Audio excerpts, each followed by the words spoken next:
And welcome back to Meeting of the Minds. Today I'm here with the great Mark Hall, man who needs no introduction. Mark, thanks for joining us. Yeah, sure thing. Thanks for having me. Absolutely. So we'll jump right into it. Talk a little bit about, start about as growing up and how you developed as a wrestler, not only physically, but also mentally. You've been in big matches a long time. Yeah. Yeah, it's kind of funny you say that. I was just thinking about it the other day, how like my whole career, like up and down, I've always had just those marquee matchups, those like matches everybody wanted to see me against, everybody wanted to see me wrestle. It's always the big ones, and that's, like I said, it's been my whole life. And I just think going through those and learning, you learn a lot about yourself when you get in those matchups. And I think it's kind of formed me into the person I am, as far as like my work ethic, as far as how I view crunch time situations in life, not only in wrestling. But yeah, I think my biggest asset is just how calm I am. I mean, you hear it all the time, just like it's hard to rattle me, it's hard to kind of shake my head and um, get me out of my zone. So I think having those matchups my whole life has been very beneficial. Definitely. That's one of the things I always noticed about you. You looked very even keel. Don't let the highs get too high. Don't let the lows get too low, and just maintaining that composure. Now, talk about how you deal with like the team situation, right? You've wrestled with a lot of studs. You've had big matches right before you go out there and competed.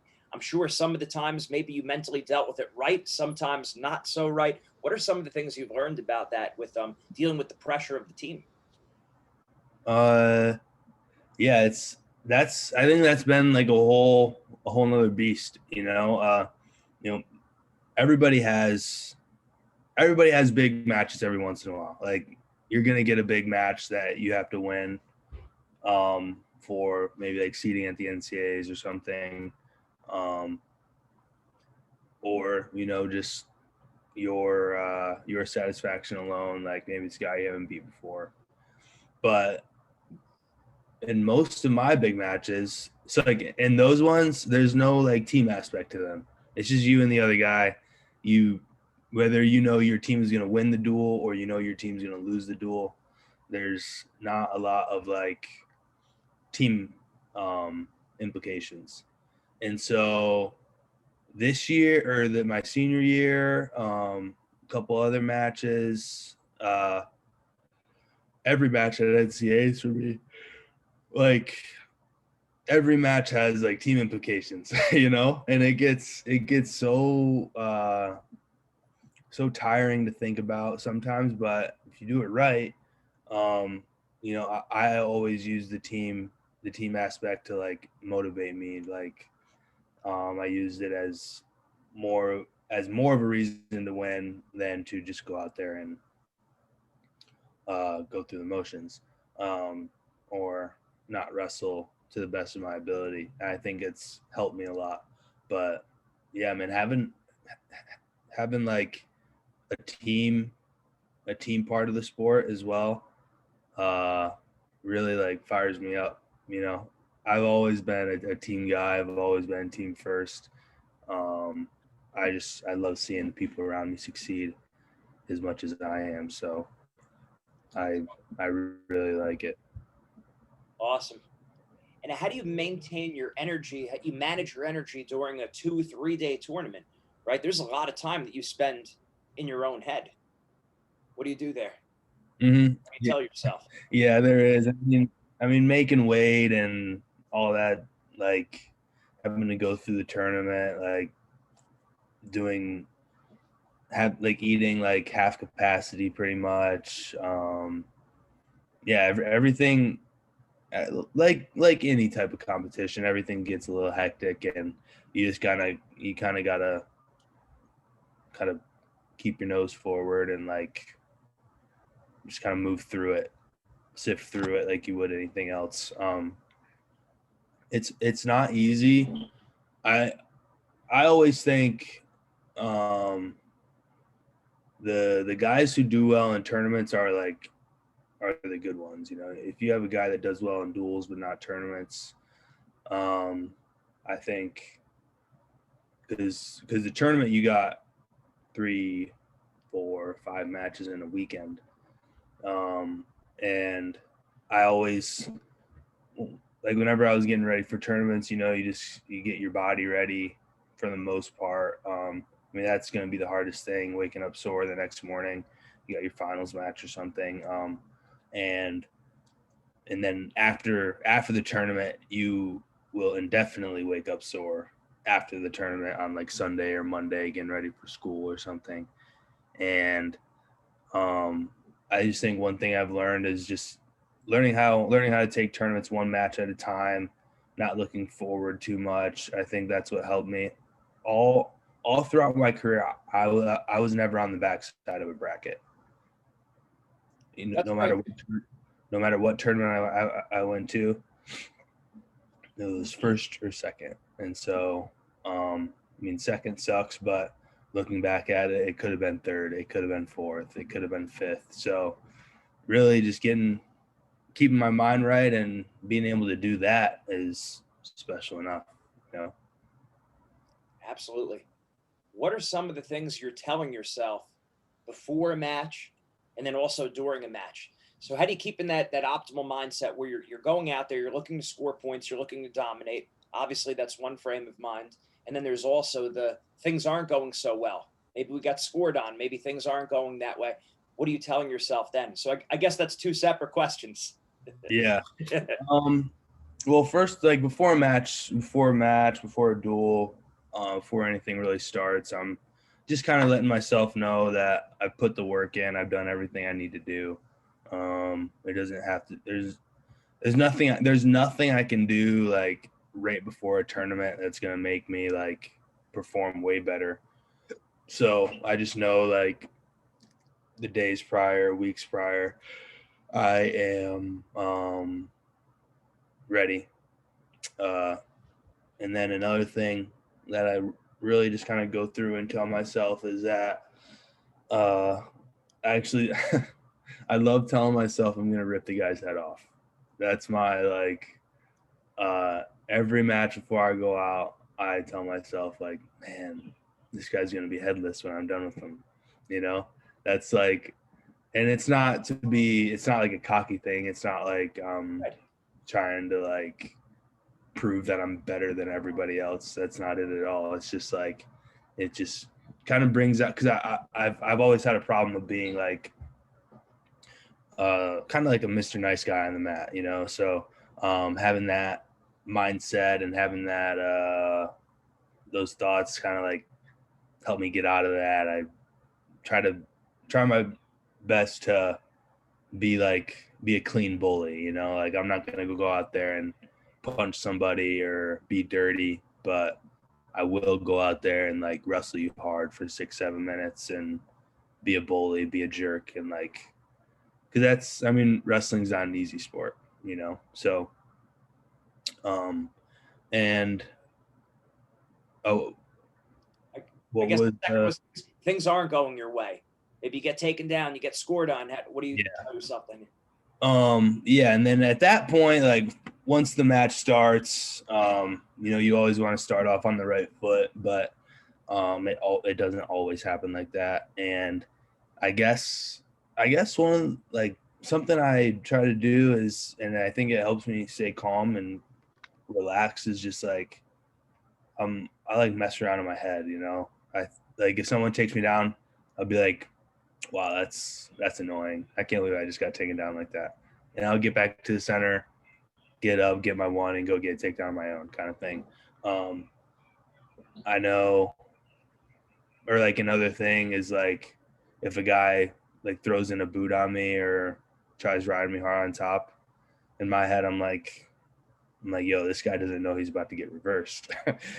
I'm about to put this guy on his back because he put a leg in on me. Like, doesn't he know not to do that? So that kind of thing. I mean, and that type of like confidence just goes back to all the practice I've done, all the experience I have. Like, day in and day out, I'm working like leg slips. Day in and day out, I'm working like feet to back, reversals to back, putting guys back from top. Like, just bringing in that like killer mindset every single day, every single time I practice. That's what I'm thinking about. When I put someone on their back in the practice room, I'm envisioning having my opponent on his back, like squirming, trying to get off in a match, you know? And so being able to separate competition from practice is really good, but also having the right vision, having the right like thoughts while you're practicing that compare it to competition is also really important too. Right. Yeah, those are that's some real gold there that you're giving, that those little points, like making it fun or funny, where it doesn't have to be so serious. Like, that was stupid. You shouldn't have done that against me. Now you're about to get reversed. Now you're going to your back. A lot of guys, we take wrestling so serious, so we feel like we can say that because if we joke around, we're going to lose our edge. And that's not the case, obviously. Yes, I think yeah, just when it comes down to it, it's like it's just wrestling, you know. It's not like if I lose the match, they're like Martians in the sky gonna blow the planet up, you know. Like, it's just a sport like any sport. Losing sucks, don't get me wrong. I never want to lose, but at the same time, like, if I do lose, I know I'm gonna lose the right way. If I lose, I know I'm going to like lose a match that I wrestled as hard as I could. To me, it doesn't really come down to win or losing. It comes down to the effort. And most of the time, if I put in 100% effort, probably 99% of the time, I'm going to get the result that I want. But if I don't put in the right effort, if I'm too worried about winning or losing and my mind sways ways other than to my effort and how much I put into the match, how much work I put into the match, then that's when the problem starts. That's a great point. Talk about that a little bit, because as wrestlers, we know you gotta work real hard in practice, but a lot of times we don't necessarily think about a match that you have to put in hard work. I mean, we all know a wrestling match is hard work. We're not necessarily thinking about, all right, hard work in the match. Talk about that a little bit. Yeah, there's a lot of people. There's a lot of people who are practice people. They're practice guys. They wrestle hard in practice, but it doesn't translate to matches. I've seen it my whole career. I've been around those type of people my whole career, who are just animals in the practice room. You know, like demons. And when it comes to the competition, they fold. They don't wrestle nearly as well as they do in the practice room. And whatever that is, I don't know. I've never had that problem. I honestly am like quite the opposite. I give up a lot more takedowns in practice for like safety reasons that I wouldn't give up in a match, kind of thing.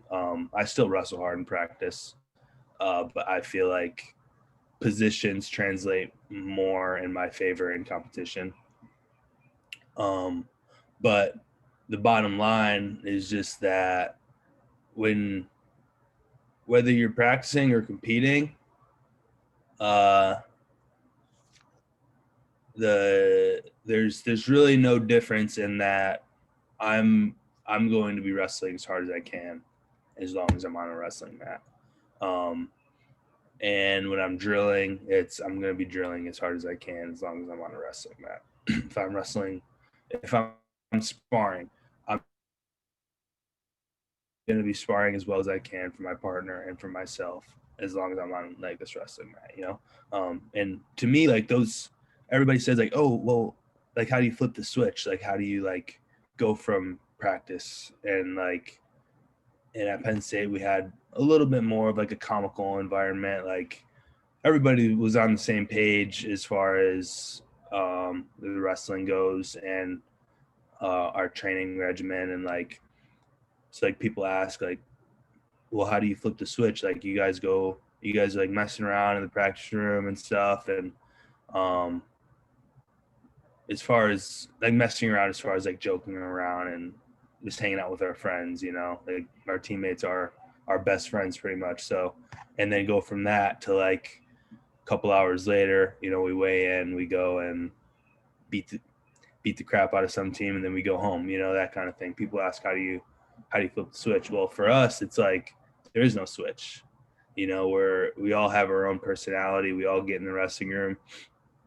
And when we're in there, we can be joking around, like just because we're in the wrestling room or elsewhere doesn't mean we have to be like robots.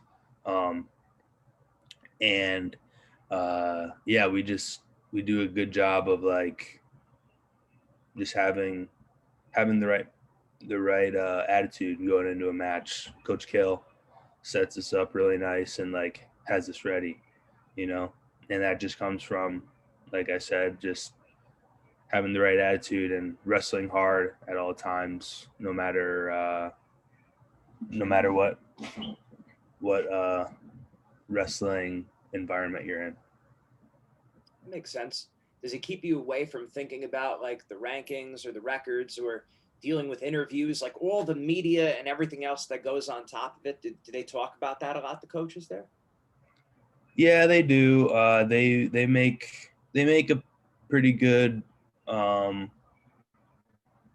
make it pretty easy for us to like kind of get through the day, get through like our practices, get through tournaments and matches and stuff. Before practice, they'll let, like, I think Tuesdays or something, they would let the media come in and talk to whoever they wanted to. Well, it would be like 2 or 3 guys they'd get the choice from, and then I mean, it's all before practice, not during practice. Talking to the media, we're only not allowed, but like we're only obligated to talk to the media if the tournament's over with. I would never talk to the media or have any type of interview like in the middle of a tournament. But it just like, because I mean, you go through all that stuff, you never really, like, media can be like a loose cannon, you know, like you assume they wouldn't ask you a stupid question, like that's how you would think, and that's how you would hope the encounter would go, but not all media is like that, you know. They try to get whatever story they can, and so you avoid all that by just avoiding them like the plague for a day or two, and then after, they'll get their conversation they want. That makes sense. And we've seen that a lot in the Olympics where that media coverage is heavy. And a lot of times athletes get too sucked into that, to the whole event. Not that they forget why they're there. Obviously, they don't forget that, but it pulls the mindset sometimes too far in the other direction. Like you said, a lot of them are looking to dig up some dirt. They're trying to create a story. Mm-hmm. So, they really don't care about the athlete. They're trying to sell papers. Yep, exactly. And I was watching the Jordan Burroughs on the JRE Joe Rogan Experience, and he said in that kind of podcast, he was like, at the Olympics, they have, like, obviously, like you said, media is everywhere. And the year after Jordan won in 2012, he said maybe like 8:00, and he didn't leave like the interview part until like 1 in the morning, midnight, 1 in the morning. He was getting interviewed and getting asked questions for like 4 or 5 hours. That's insane. And like, to me, it just seems barbaric. Like, this guy just won an Olympic title. The last thing he wants to do is sit here in front of you guys and answer questions, you know? And yeah, it just like, it seems really backwards to me. And I don't know. I mean, yeah, like that's probably the best time to get the stories is right after the experience is over. But at the same time, like the experience isn't about the media, you know? Let the guy be with his family and his friends. And I mean, get a life, do something with your own life, right? Don't live someone else's life. But I guess Yeah. that's their job, so they have to a little bit. Yeah. Awesome stuff, Mark. Really great information. How do we send people your way, social media to follow, that they could support you and your Olympic run? Yeah. I'm on Instagram, Twitter, at babymarky_PSU, BAYBEE_MARKY_PSU. I use those the most. You can follow me on TikTok too. I try to make funny TikToks as well. But yeah, I got, let's see, we got like 2 or 3 months until the Olympic trials, you know? I haven't even qualified yet, so I still got to do that. But I'm excited. I'm going up a weight. I'm done cutting weight for the rest of my life. I'm just looking to just go in and wrestle hard and wrestle smart and have a good experience. You know, I told like a lot of people that like I would rather never cut weight again and lose every single wrestling match than cut weight and like have a better shot at winning, you know. So I'm really excited for this part of my career, just because there's always been an aspect of weight for me. And so I'm pretty excited to just worry about getting better at wrestling.